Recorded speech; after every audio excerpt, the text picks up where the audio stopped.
As of July 16th, government-related homicides are down nearly 18%. Homicides overall are down 12%. And so we want to keep a watchful eye on violent crime throughout the summer, but we are making progress, but we still have a long way to go. And the leadership of that department is critical to ensuring that we have a safe city moving forward. As you know, during the campaign, I talked about the importance of conducting a national search to bring new leadership to the police department. However, once I took office, I had a better understanding of the challenges, but also of the opportunities facing our department inside the city of Cleveland. I learned quickly about the importance of leveraging local leadership and trusted leaders inside of our department to truly create a department that shares my values of justice, equity, and constitutionally appropriate policing in the city of Cleveland. When I took office, I asked Wayne Drummond to be my interim chief of police. We had very candid conversations about his vision for police reform, his vision to make sure we can recruit and retain more officers inside of our department, and his vision to use new ideas and new solutions to build a national model of policing right here in Cleveland, Ohio. And our journey together to create that vision started before we took our oaths of office. It started on New Year's Eve, after we lost our officer, Shane Bartek. And I remember Wayne's steadiness, his calm demeanor, and his persistence to get that moment right. That's when I knew we had a bright, shining star right here in Cleveland, Ohio. And sometimes you don't need to do a search to find your leader. Sometimes that leader finds you.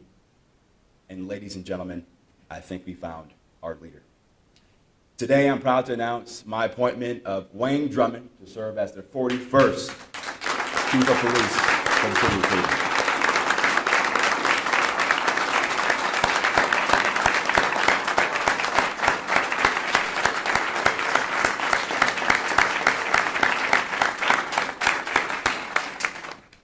You know, I'm a son of a cop, and I talk a lot throughout my campaign about having a department that I know my father will be proud of.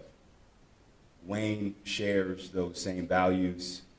He's a cop I know my late father would be proud of, and I'm looking forward to serving with you to make this one of the most safest cities in America. So without further ado, Wayne Drummond, welcome.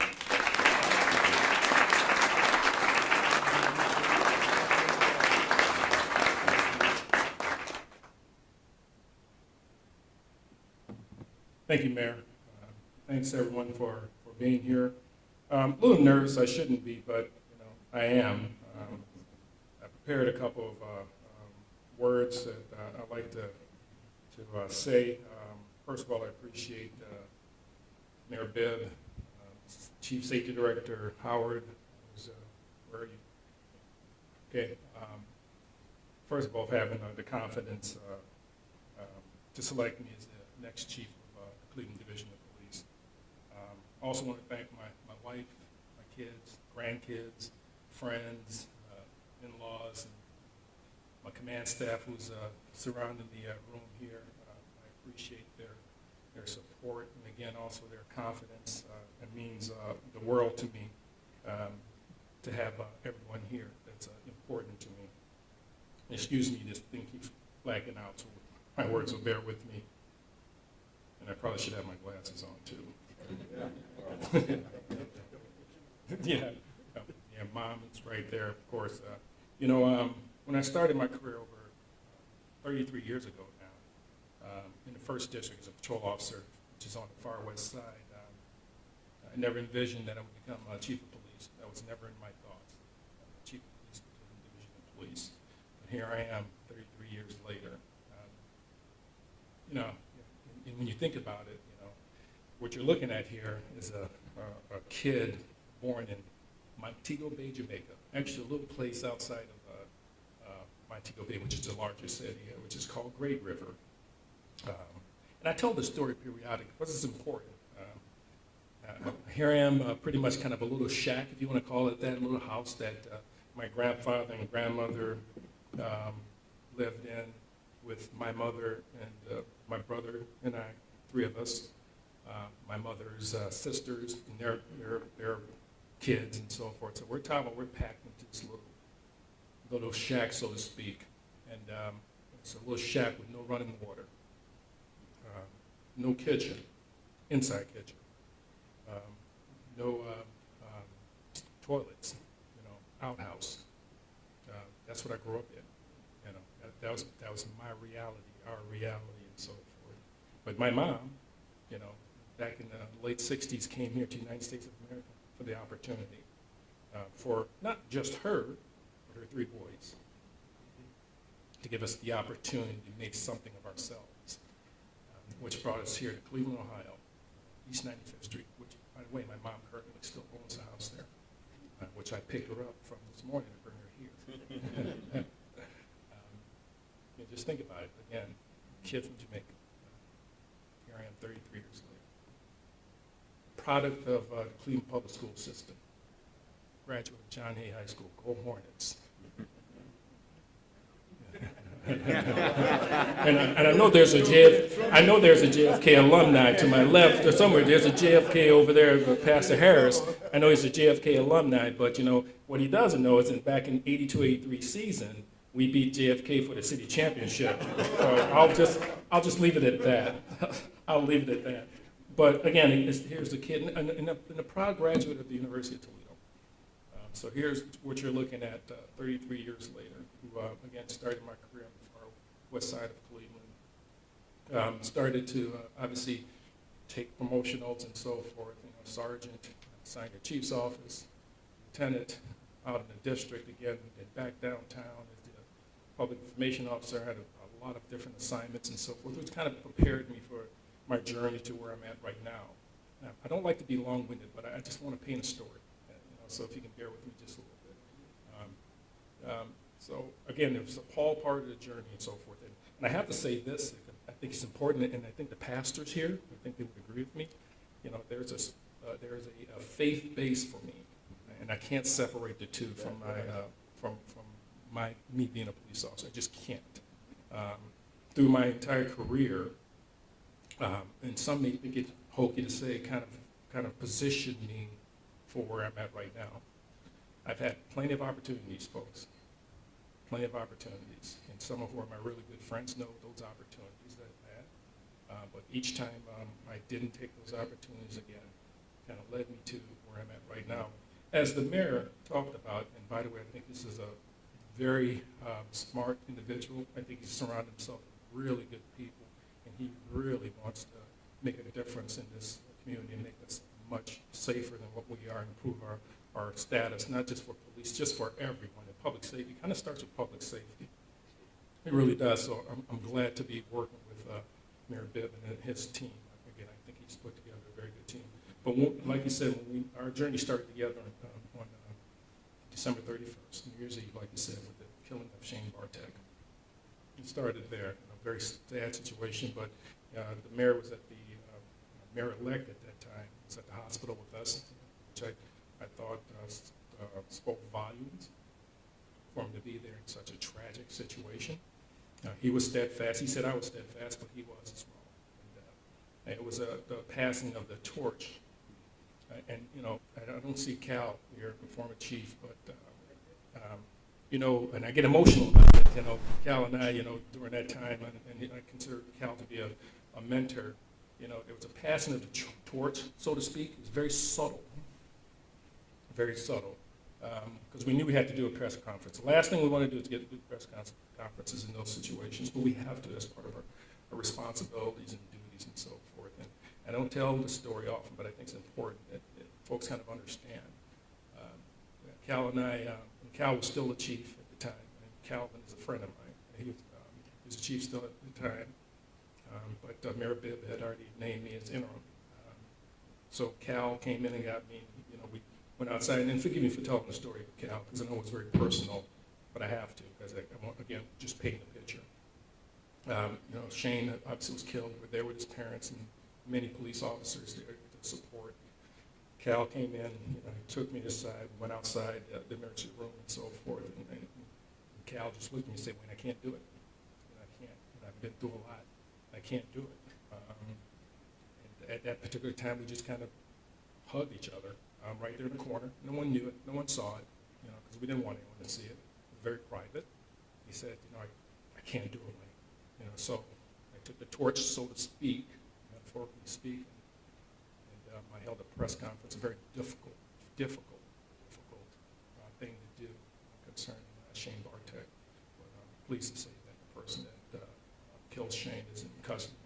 Hopefully, through the process of the courts, that person will be convicted and spend hopefully the rest of their lives in jail. But that's how our career, that's how we started, unfortunately. But the mayor, the director, and I talk almost daily about what we can do collectively to reduce violent crime in the city of Cleveland. That's almost a daily conversation that we have.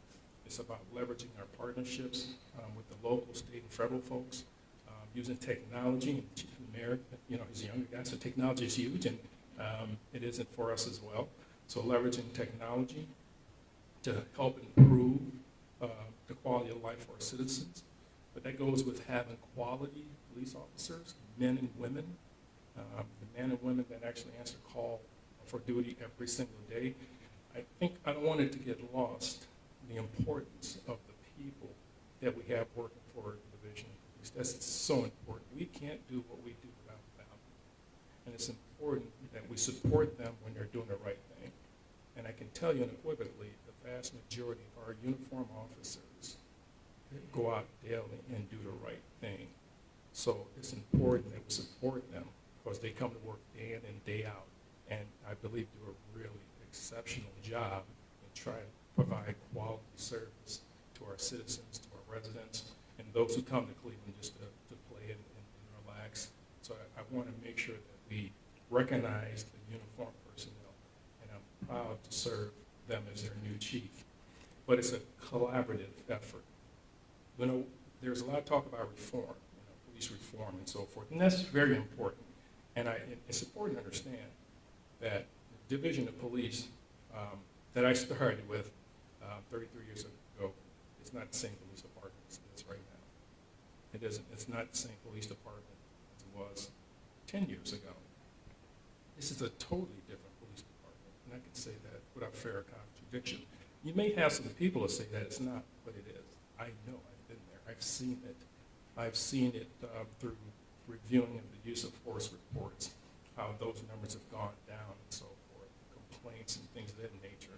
And I've seen how our people have embraced the new technology, embraced the new training that we put out there to make sure they have the tools and the training necessary to be effective out there. I look forward to working with the new CPC once they're appointed by the mayor. I look forward to that. But I too want to make sure that we have accountability. I think that starts with having a collaborative relationship. I look forward to working with them. Again, I want to thank Mayor Bibb, Safety Director Howard, and our Council President, Safety Chair, and so forth for supporting me, the pastors, community members. I see Bill Newsom there. Where are you, Bill? Oh, sorry, Bill. Harry, Bill, and so many. And sometimes I shouldn't name people because I don't want to leave anyone out, but I certainly appreciate the support of everyone in this room, and I look forward to working with Mayor Bibb going forward. So thank you very much.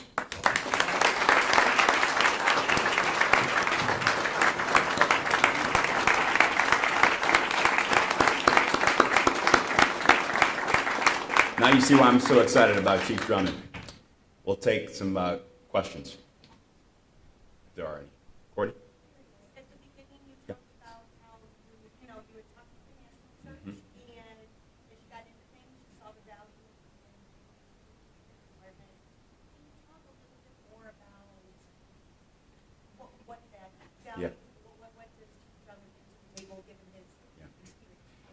Well, Courtney, to be honest with you, it's part of my growth in office as mayor. I had a perspective of the department as a candidate, and now being the executive of the city and the leader of the department, I saw the kind of leader that I wanted to see in the department. And as you know, finding a good police chief is hard right now in this country. And what I didn't want to do was waste precious taxpayer resources doing a national search, looking both locally but across the country, but recognizing that I knew I found the leader that I wanted. And so because of that judgment, because of that experience, because of the leadership that I've seen Chief Drummond exhibit over the past 6 months, it led me to come to this conclusion. Chief, I have a question. Congratulations, first of all. As the new chief, what new strategies can we expect for fighting crime in the streets, reducing violence? What new strategies do you have? Ed, thanks, appreciate that. Congratulations and so forth. And that's something that I'll sit down with my staff, that you see around the room here, also with the director and the mayor. What I do is I try to see what other police chiefs are doing throughout the nation, and especially in our major urban areas. Take what they've done, see, and Ed, it doesn't necessarily have to be new technology. It may be something that they're doing that is very effective in their area that would be effective here. And there maybe there's some strategies that they were using that's not very effective in their area, but may be effective here. So it doesn't necessarily have to be new technology, but it may be something existing that works somewhere else that we can bring here to help us reduce gun violence and just violent crime in general. What are you saying is not working well here that you as chief are going to change? Well, again, Ed, I need to sit down with my staff and look through some things. And, for the most part, again, I think we're doing a fairly decent job. Obviously, we can do a lot better with the violent crime that's taking place. But I think it's equally important to understand that we can, Division of Police, can only control so much. And I think everyone in this room certainly understands. We have to play our part as a Division of Police to go out there, be responsive, do what we can, use technology, leverage partnerships and so forth to try to reduce crime and so forth. But it's just so much that we can do. Now, Ed, just a couple nights ago, we had a 14-year-old shot and killed. He was shot multiple times, 5 or 6 times. 14-year-old, playing, and I'll tell you, it was a dice game. It's 11:30 at night, and by the way, I'm not blaming the victim. Don't tell me I'm not victim blaming. Please don't understand that. I'm not doing that. I would never do that, because a 14-year-old was killed. That's a life lost. Someone that's loved, regardless of what that person may have been doing. So we have to understand that. But Ed, there's a 14-year-old out shooting dice with a bunch of other folks. And if you've been around long enough, dice games sometimes get kind of violent. They shouldn't be doing it, but they're doing it. It's 11:30 at night and so forth. A huge melee starts. Fist starts going. Fisticuffs start. Next, someone's pulling out pistolas, and multiple shots are fired. You get a 14-year-old that's shot several times, dead. I don't know how, folks, the Cleveland Division of Police can stop that in particular. We can stop some things and prevent a lot of things getting wrong, but how do we stop that? So we do our very best to prevent crime from happening and so forth, but there's so much more that can be done. And again, talking with the mayor and the director and so forth, a lot of things have to be preventative before they even get to us. It has to be social services and schools and jobs and so forth. And then, of course, for me, it's that family base and family unit and so forth is extremely important. So it's a combination of a lot of things. We have our responsibilities and duties as police officers, but I think it's a much bigger picture. We're just part of that solution. This is part of that solution. So that's important to understand. But I certainly understand your question, Ed. I think it's an important question. And we do have to leverage technology and new technology to help us, and that's what we're trying to do. And I wanted to say this, I'm going to give him more credit than he will give himself. When we took office, I had a very great call with Governor DeWine, with Chief Drummond, to leverage more state resources to tackle violent crime in the city. So what did we do? We saw more coordinated traffic enforcement with the state patrol. We also wanted to make sure we cracked down on ATVs and dirt bikes, which led to Operation Wheels Down. Those kind of tactics are going to continue across the city throughout the summer. We also through Chief Drummond's leadership and Commander Morris, we have cops walking the beat for at least 1 hour during the first and second shift to have more of a community presence. And as we build up our department over time, we're gonna see more of that over time.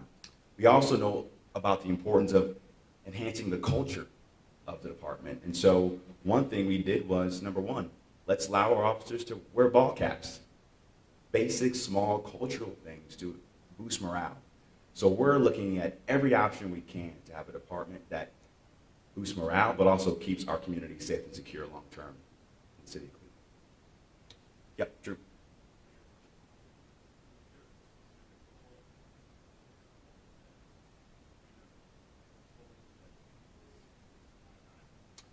There were two. I think I was really amazed at the leadership that Chief Drummond exhibited after we lost Officer Shane Bartek.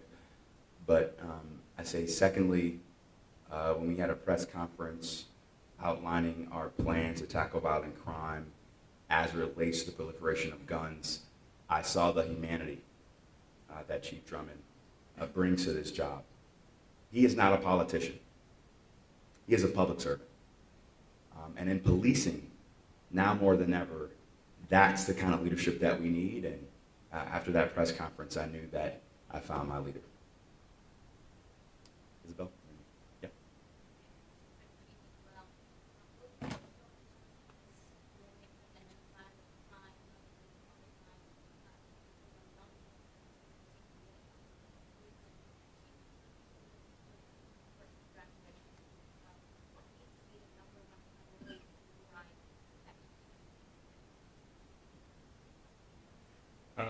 We have to target, first of all, thank you. We have to target trigger pullers.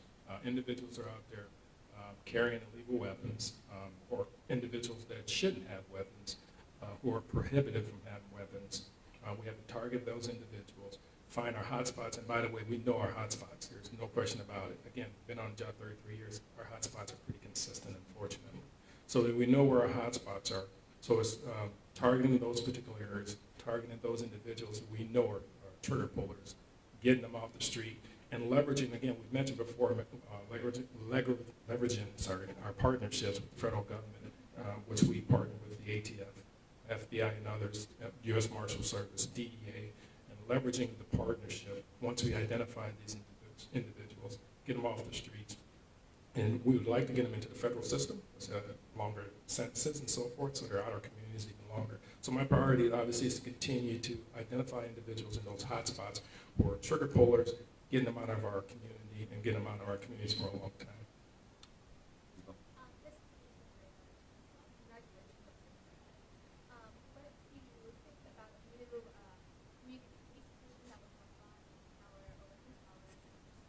Again, excellent question. During my opening remarks, I mentioned about CPC and having a relationship. What I would tell you, like anyone else, is that the voters have spoken. So the CPC, when the new CPC once is appointed by the mayor, I look forward to working with them. I think part of what my responsibility is as the new chief of police is to, again, leverage partnership, collaboration, work with in collaboration with them, to let them know that we are doing the right things in the Cleveland Division of Police Department, and that we're holding people accountable. But, and I say it all the time, and I'll continue to say it, we hold our officers accountable. When they're doing the wrong thing, we're going to hold them accountable. And we have, and we'll continue to do that. Equally as important is when the officers are doing the right thing, we also have to support them. And the vast majority of the officers are doing the right thing. When the individuals are stepping outside the rules and the regulations and the policies and so forth, and we find out about it, we conduct our hearings and give them due process, then we're going to hold them accountable. If that means termination, that means termination relative to our disciplinary matrix and so forth. But I'm going to work with them. I look forward to working with them. And I think it's the partnership that I hope to establish, not hope, that I will establish with them, to let them know that we are doing the right thing. We are holding our folks accountable. But again, equally important to let folks know that when they're doing the right thing, let's support them. All right, Drew. Yep.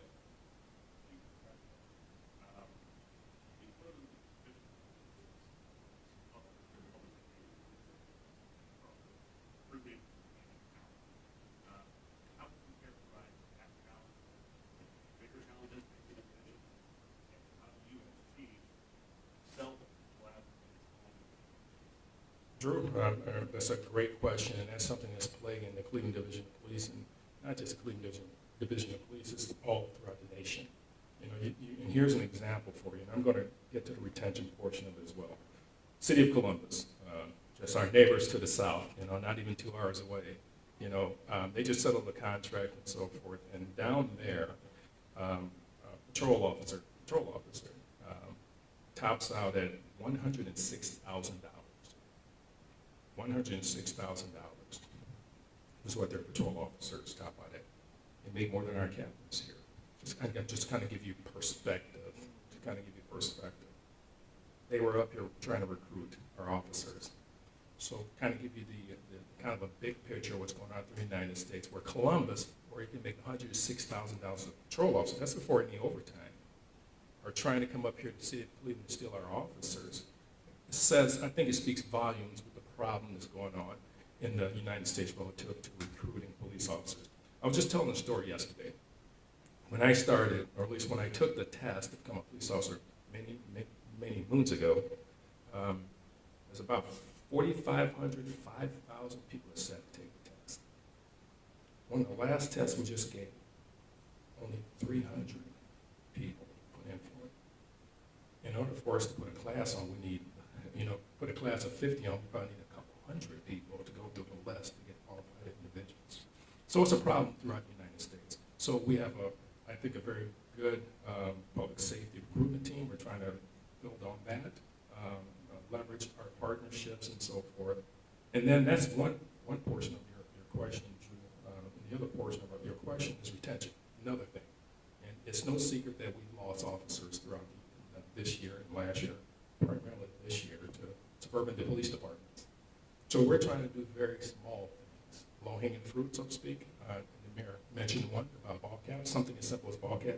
And I say it all the time, it's important to understand. I'm a traditionalist.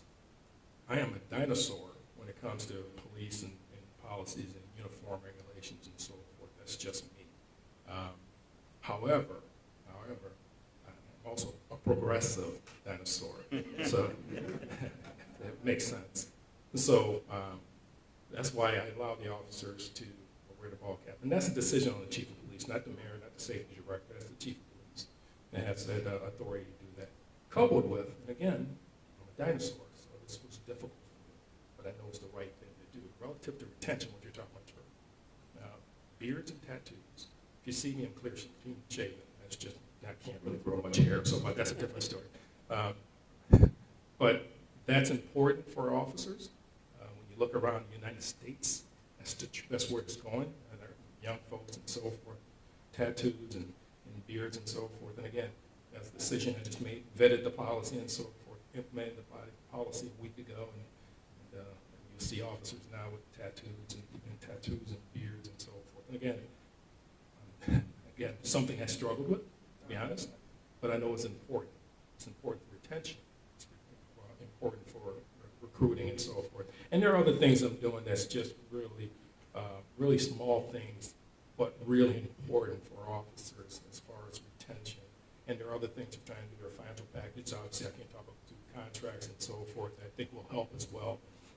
And just setting a culture to support our officers.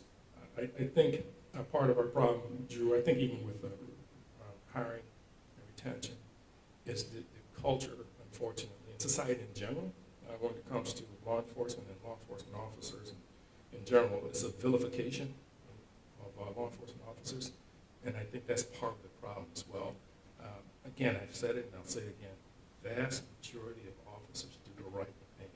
They do. They just want to serve the community, take care of the community. They heavily invested in community. They want to do what's right, and they do what's right. So and that needs to switch, that pendulum, just come back a little bit and stop vilifying every single officer. Because, again, I think the vast majority of officers are dedicated to do the right thing and take care of business. Last question. I am curious, when you're talking about staffing here, the city has confirmed it's going to provide an tentative agreement. Yep. CPA came out with the terms of that agreement. Is 2% raises enough to get enough officers? Well, as the tentative agreement states, it'll be a combined 11% over 3 years. It's a step in the right direction. We will not solve this problem in one contract. Let me say this again. We will not solve this problem in one contract. We are being fiscally responsible to build a long-term pathway to have a structurally balanced budget so we can invest long-term in recruiting and retracting and retaining good law enforcement officers, but also good employees across City Hall. But we look forward to next steps. Thanks, everybody. Appreciate it.